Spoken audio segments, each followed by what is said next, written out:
Hello tout le monde, j'espère que vous allez bien.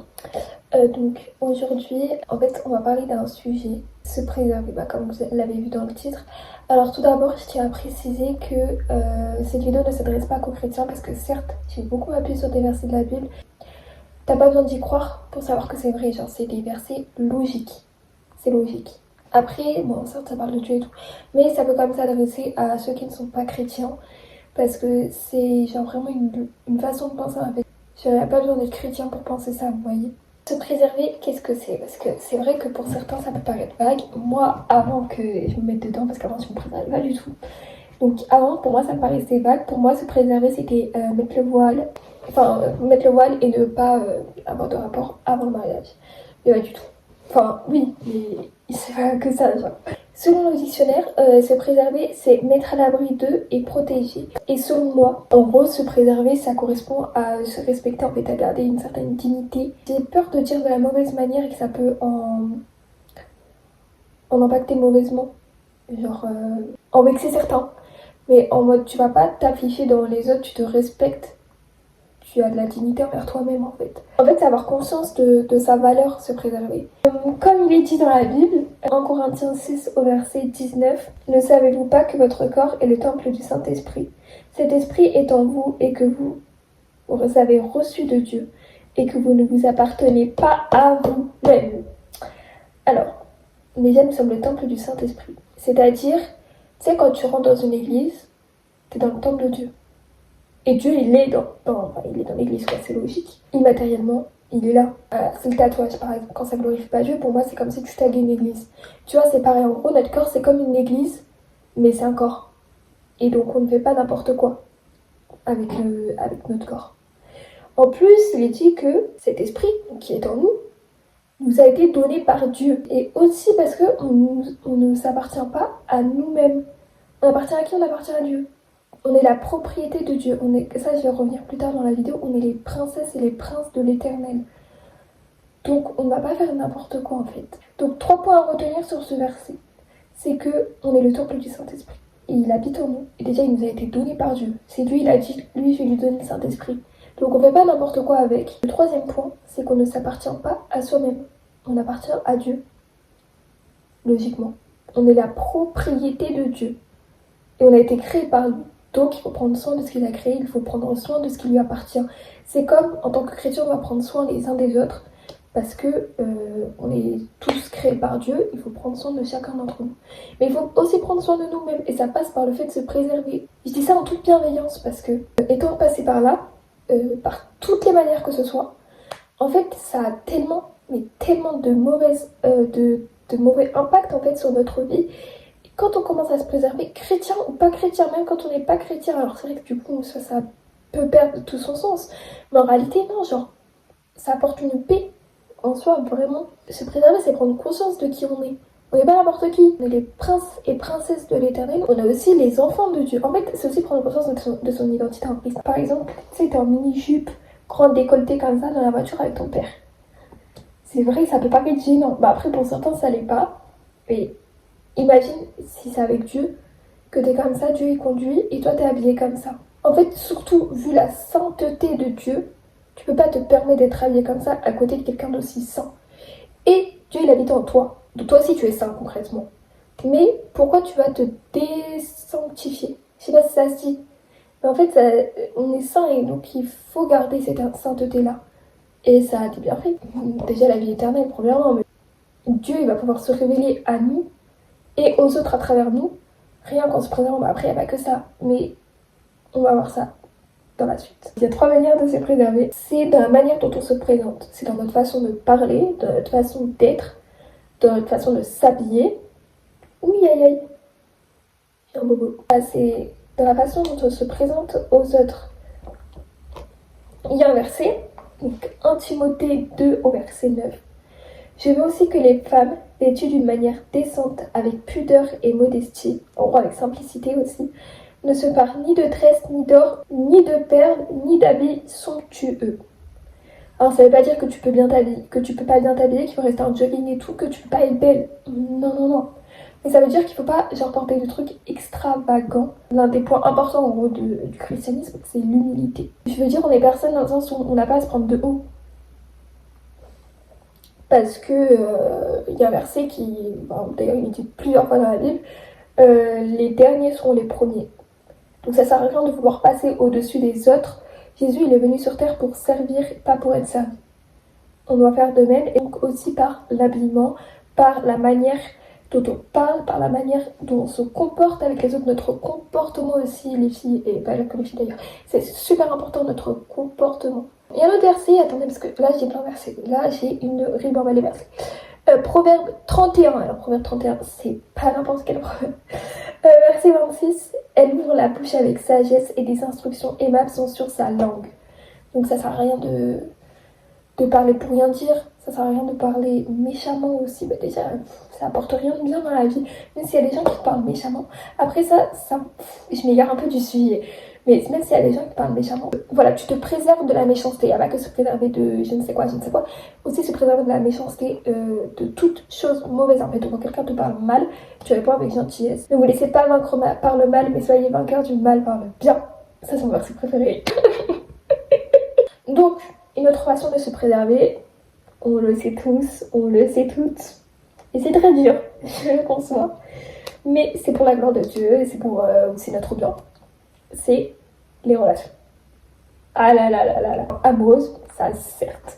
Et que ce soit amical aussi, hein. Les fréquentations, c'est très important. Parce que ceux qui fréquentent des gens qui sont pas comme oui, non, bien parce qu'on est.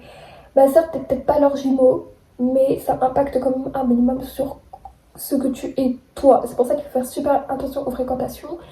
Et aussi, on peut avoir des exigences envers les gens. Et c'est normal, il ne faut pas que les exigences soient trop élevées non plus, parce que comme je l'ai dit, je le répète, etc., on est personne en fait pour se prendre pour je ne sais pas qui. Mais on est quand même quelqu'un, dans le sens où, aux yeux de Dieu, on est des perles. C'est pour ça aussi qu'il faut se préserver. On est des perles précieuses aux yeux de Dieu. Donc, je sais pas comment on dit, j'ai perdu le mot. Tu vas pas porter atteinte, on va dire, aux bijoux de Dieu. On est les bijoux de Dieu. Donc, il doit rester dans un état de sainteté en fait envers lui-même.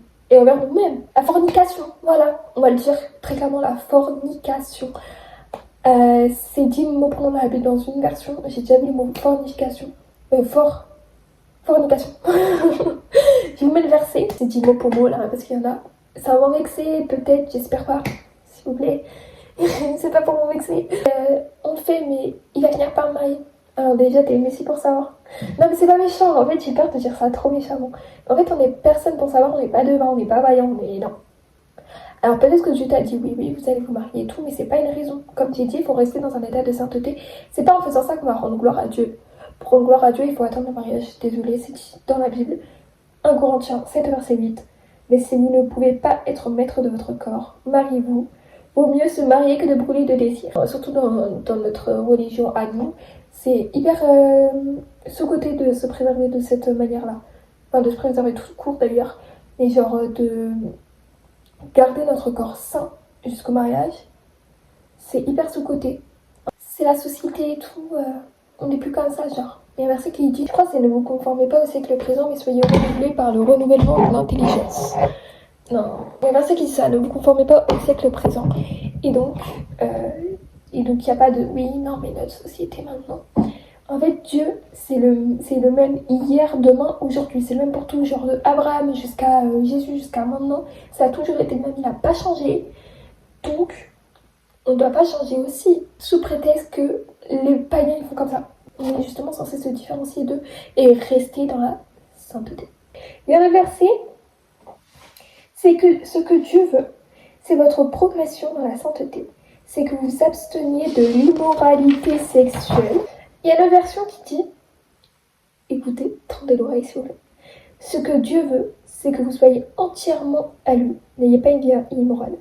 Donc là, j'ai beaucoup de choses à dire. Quand on fait ce genre de rapport, déjà, c'est un plaisir éphémère pour un regret éternel. Les gens, si je parle en connaissance des causes, faut pas culpabiliser. Hein. Si vous vous rendez compte de votre péché, que vous vous repentez, oui, Seigneur, désolé, je recommencerai plus et que vous ne recommencerez vraiment plus, bah c'est bon. où faire ce genre de rapport, ça, en fait, ça nous empêche d'appartenir à Dieu. Et carrément, là, c'est un sujet important, je vais mettre mes lunettes. Hop là. Voilà. Donc, c'est une barrière, en fait, qu'on met entre nous et Dieu. On se rend pas compte. Il y en a, ils ne se rendent pas compte de l'influence que ça a sur eux. Mais je vous assure. Bon, vous savez pas quoi, je vais me lâcher, je vais vous dire. Moi aussi, je suis tombée dans ça, d'accord. Et Dieu merci, je suis toujours vierge. En plus, j'étais grave bien dans ma relation avec Dieu et ça m'éloignait de Dieu de fou malade. Je vais les dire, voilà, la religion, je tombe dans ça. En religion, c'est quoi? C'est qui? Surtout qu'au début, moi, mes débuts étaient très compliqués. Hein, pour me mettre dedans, c'était très compliqué. Et là, je tombais dans ça. En plus, avec un chrétien. Oh là là, ça aussi, je vais en parler. Et donc, au final, bah, ça m'a grave éloigné de Dieu. Carrément, je priais presque plus, voire plus. Après, il m'est arrivé aussi de tomber dedans. Et sachez, et je vais témoigner aujourd'hui, que ça détruit ma relation avec Dieu. Alors pas au point d'arrêter de prier parce que moi je ne pourrais pas vivre sans prier en fait, c'est pas possible. Mais je sais pas ce qui s'est passé, mais en fait c'est venu tout seul comme ça, je l'ai pas vu arriver. J'étais genre tellement bien dans ma relation avec Dieu. Moi en plus j'ai eu un gros problème de dépendance avec Dieu, c'est-à-dire là j'avais plus aucun garçon dans ma vie, mais c'est wow, ok, aucun garçon dans ma tête même. J'étais aux anges en fait, j'étais au couple. Et là, je sais pas pourquoi j'ai fait ça et je me demande encore aujourd'hui, oui, je l'avoue, je regrette. C'est pour ça, ne tombez pas dans ça en fait, ça sert à rien de vivre avec des regrets pour rien. Mais il y en a quand ils disent à leurs mecs qui ne sont pas chrétiens, ou même qui sont chrétiens, ou je ne sais quoi, ouais, moi je me préserve, ouais, t'inquiète, je respecte ton choix, 2 semaines après, voilà. MDR en fait, MDR. Je considère moi que quelqu'un qui t'aime réellement, il respectera ton choix de A à Z. Aussi, par rapport à l'amour que tu portes pour Dieu, il le sait et il préfère respecter ça. Pour moi, voilà. Après peut-être que eux, bah, ils pensent pas comme ça, je sais pas, en fait, je suis pas dans la tête des gens. Mais c'est ma façon de voir les choses et donc je ne sais plus ce que je disais parce que je me suis vachement égarée. Du coup, ça m'a grave éloignée de Dieu, carrément. Dieu merci, hein. J'ai failli passer le nouvel an en boîte, mais bon, il a trouvé un petit quoi pour pas que j'aille en boîte. Mais il aurait pas trouvé le petit quoi que j'aurais été en boîte. J'ai recommencé à ma vie un petit peu. Cours, décolleté et tout le tralala. Et ouais.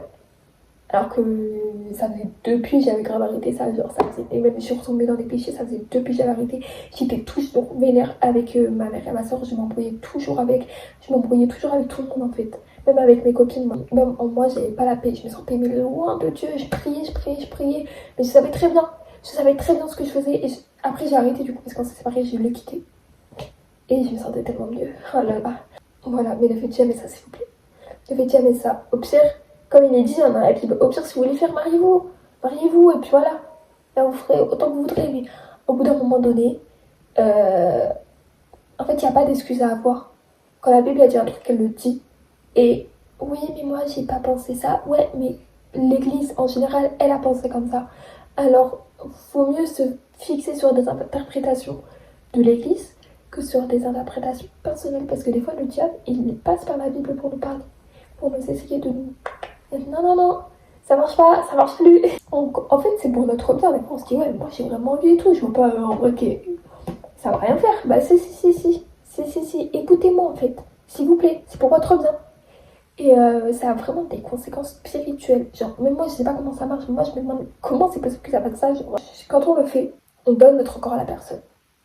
Et normalement, en fait, tu peux pas donner ton corps à plusieurs personnes. C'est comme ça les liens d'amour. Dieu, il a plus besoin de tout. Donc en vrai, si tu pries et tout, ça peut s'enlever. Mais c'est pas une raison en fait. Ça ouvre des portes au diable pour qu'il t'attaque.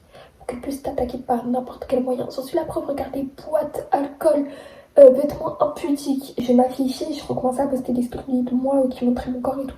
Me mets pas en sous-vêtements ou je ne sais où, en maillot ou je ne sais quoi. Genre, j'allais pas jusqu'à ce point-là. Mais c'est quand même hard en fait. Et genre ça ouvre des portes au diable pour qu'il puisse t'attaquer, mais d'une force.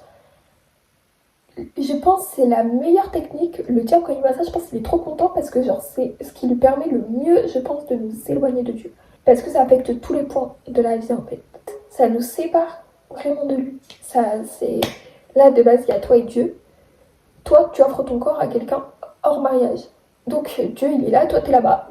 Voilà, ça te sépare de Dieu. Or que, il y a un verset qui dit, l'homme quittera son père et sa mère et s'unira à sa femme ou je ne sais plus quoi. Et bien là, il y a Dieu. Et là, il y a toi. Et là, il y a Marie avec. parce que tu as fait la volonté de Dieu et que tu as suivi le protocole. Il y a un protocole à suivre pour augmenter dans la sainteté. Et quand Dieu veut quelque chose, il faut le faire. Ah, parce que croyez-moi, il y a une seule fois, des fois on se dit, ah non, mais peut-être que. Quand Dieu il dit quelque chose, il faut le faire. Et quand Dieu il dit de ne pas faire quelque chose, il ne faut pas le faire. Des fois on ne comprend pas, mais ce que je fais maintenant, tu ne le comprends peut-être pas, mais tu comprendras plus tard. Là, ça fait 20 minutes, je parle de se préserver sur notre corps. Parce que du coup, il y a dans la relation, mais il y a aussi préserver notre corps. Il y a aussi préserver notre cœur. Ça, c'est tellement banalisé, c'est pour ça, tous les chrétiens sont là, gourmand. Ah oui, c'est ça de pas préserver. Après, je suis non, moi, je suis plus en gourmand, c'est fini. Non, c'est vraiment fini pour le coup. Mais en fait, en tant que princesse de l'éternel et prince de l'éternel pour les garçons, comme on ne donne pas notre corps à n'importe qui, au premier vécu comme ça, on ne donne pas notre cœur à n'importe qui non plus. Notre cœur, il appartient à Dieu. Déjà, il doit appartenir à Dieu avant toute chose. Tu ne peux pas avoir une relation stable, saine, etc., basée sur la volonté de Dieu si toi-même, tu n'es pas attaché à Dieu. Une relation, tu peux être sûr qu'elle marchera si elle est sur la volonté de Dieu et si les deux personnes sont en relation en fait avec Dieu. Et genre, faut que Dieu il soit au centre de votre vie et de votre relation. Mais donc du coup, tu n'offres pas ton cœur à n'importe qui. Tu consultes Dieu avant, même si ça peut faire mal, même si t'as pas envie de le voir partir de ta vie, parce que tu sais très bien que c'est pas la volonté de Dieu. Et bien après, au début, tu vas pleurer 2-3 larmes, peut-être 3 mois, peut-être 3 ans, je sais pas. Mais c'est pour ton bien. Ça t'évite peut-être de faire des erreurs que tu vas regretter toute ta vie. Des fois, il y a des enfants en jeu. Donc, Cantique des Cantiques 2 au verset 7. Je vous en conjure, filles de Jérusalem, par les gazelles et les biches des champs, ne réveillez pas l'amour avant qu'elle le veuille. Et donc, dans ce verset, il faut sachez que les biches et les gazelles les biches des champs et les gazelles, en fait, c'est une image pour montrer Dieu.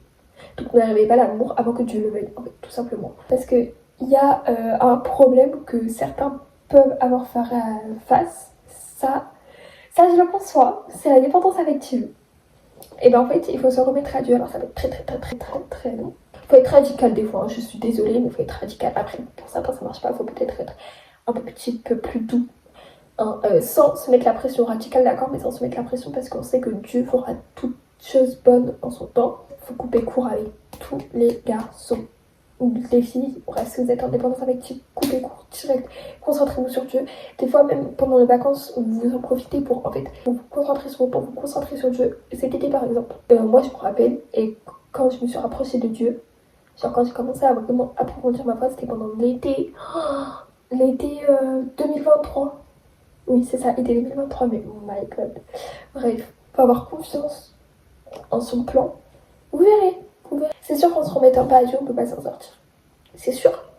Alors certes, des fois, on pense que Dieu, il est distant, qu'il est silencieux, bouche cousue, motus et bouche cousue là. Mais encore une fois, ce que je fais maintenant, vous ne comprenez peut-être pas, mais vous comprendrez après. C'est une dinguerie comment Dieu peut agir tout d'un coup, même petit à petit. Même moi, il m'a sorti de la dépendance affective. Hein. J'ai passé 2 ans de dépendance affective, c'est-à-dire je ne pouvais pas vivre sans parler à un garçon, j'avais besoin toujours de l'affection des garçons et Dieu il m'a sauvé de ça, d'accord. Et ça a été très compliqué, mais quand on se remet à Dieu, bah en fait c'est tout de suite beaucoup plus facile. Remettez-vous-en à Dieu et même si vous retombez, cette fois le juste tombe et il se relève. Si vous avez la volonté dans votre cœur de vous en sortir, si vous avez la volonté dans votre cœur de vous rapprocher de Dieu et de vous éloigner de tout ce qui vous éloigne de lui, Dieu il agira pour vous. Philippiens 1 au verset 6. Certain d'une chose, Dieu qui a commencé en vous un si bon travail va le continuer jusqu'au bout, jusqu'au jour où le Christ Jésus viendra. Si Dieu vous a appelé, si vous êtes là à prier envers Dieu, c'est parce qu'il l'a voulu en fait. Et il va pas vous abandonner en disant non, toi tu te débrouilles. C'est pas du tout le caractère de Dieu. Dieu il est amour et il est là pour votre bien. Donc ne vous inquiétez pas, tout va bien se passer. Si vous êtes tombé dans l'impunicité, si vous êtes tombé dans la dépendance affective, si vous êtes... Si vous n'arrivez pas à vous fléter le Christ et que toujours vous êtes méchant, vous parlez mal, la marche peut être longue. Donc si vous êtes là à vous battre pour ça, à donner toute votre âme pour sortir de ça, en fait Dieu il le voit. Et Dieu s'il vous a appelé maintenant à prier et à vouloir vous rapprocher de lui, il ne va pas vous abandonner, il ne va pas dire oui il se débrouille tant pis s'il n'y arrive pas. Mais non, il faut que vous ayez en tête que vous allez y arriver un jour ou l'autre, que tout problème, toute chose là pour lesquelles vous combattez, ça va s'arranger un jour ou l'autre. Il faut juste être patient.